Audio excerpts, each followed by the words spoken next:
Sir, some explanation.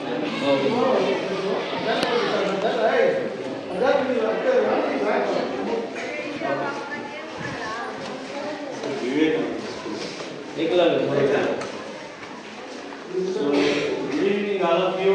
Good evening, sir. Teachers from Eklavya School, good evening to all of you. My name is Lakshman. I am math teacher here. Okay. And with the help of students, I think with the help of 9th class students, we made this Rangoli, mathematical Rangoli, on the occasion of National Mathematics Day. Now I am here to give a brief explanation about this Rangoli and what are the concepts in this Rangoli. Okay.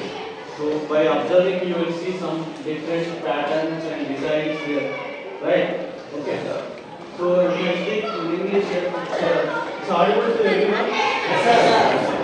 So basically this model is, if you look from here, we can see a right angle triangle here, starting from the vertex, this one and this one. Do you see a right angle triangle? Yes, sir. This is a right angle triangle. And in a right angle triangle we know very well the Pythagoras property, okay? Pythagoras theorem. And here we have, suppose we think this is side A. So this is the square, green color bordering. So this will be A square. And if this side is B, so this square is B square. Do you see the square? Yes. And you see this hypotenuse. Hypotenuse of the right angle triangle. So this last one is C square. So what we have by Pythagoras property, A square plus B square is equal to C square. This is the basic one. Okay. In this one we included so many concepts. Okay. The first one we will see, the concept is, now you see what we have here, this is in circle. Okay. The circle touching the sides of the triangle. Okay, this is in circle, what we say. And how we get in circle? To take a triangle, we have triangle here.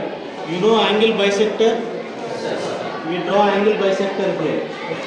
And from here angle bisector. Do you see this line? This is the angle bisector. It is 90 degrees. So it is bisecting. It is 45 degrees, it is 45 degrees. So we can measure also, it is 45 degrees. And another angle bisector is this border, angle bisector. Actually, wherever the all three angle bisectors are intersecting, that is going to be the center of the circle. Okay, by taking the center of the circle, we have drawn the circle which we call in circle. Okay, and the center of the circle we call in center. And this circle I divided into two parts. One is bar graph. So we studied from class 6 bar graph. Another one is here you see we study distributive property. We study distributive property, right? Now you see in this graph, this is 1, 2, 3, 4, 5. So what is the breadth of this rectangle? 5 units. And from here 1, 2, 3. So this is 3 units. So what is its area? 5 into 3. And you see here 1, 2, 3, 4, 5, 6, 7. So its area is 5 into 7. So that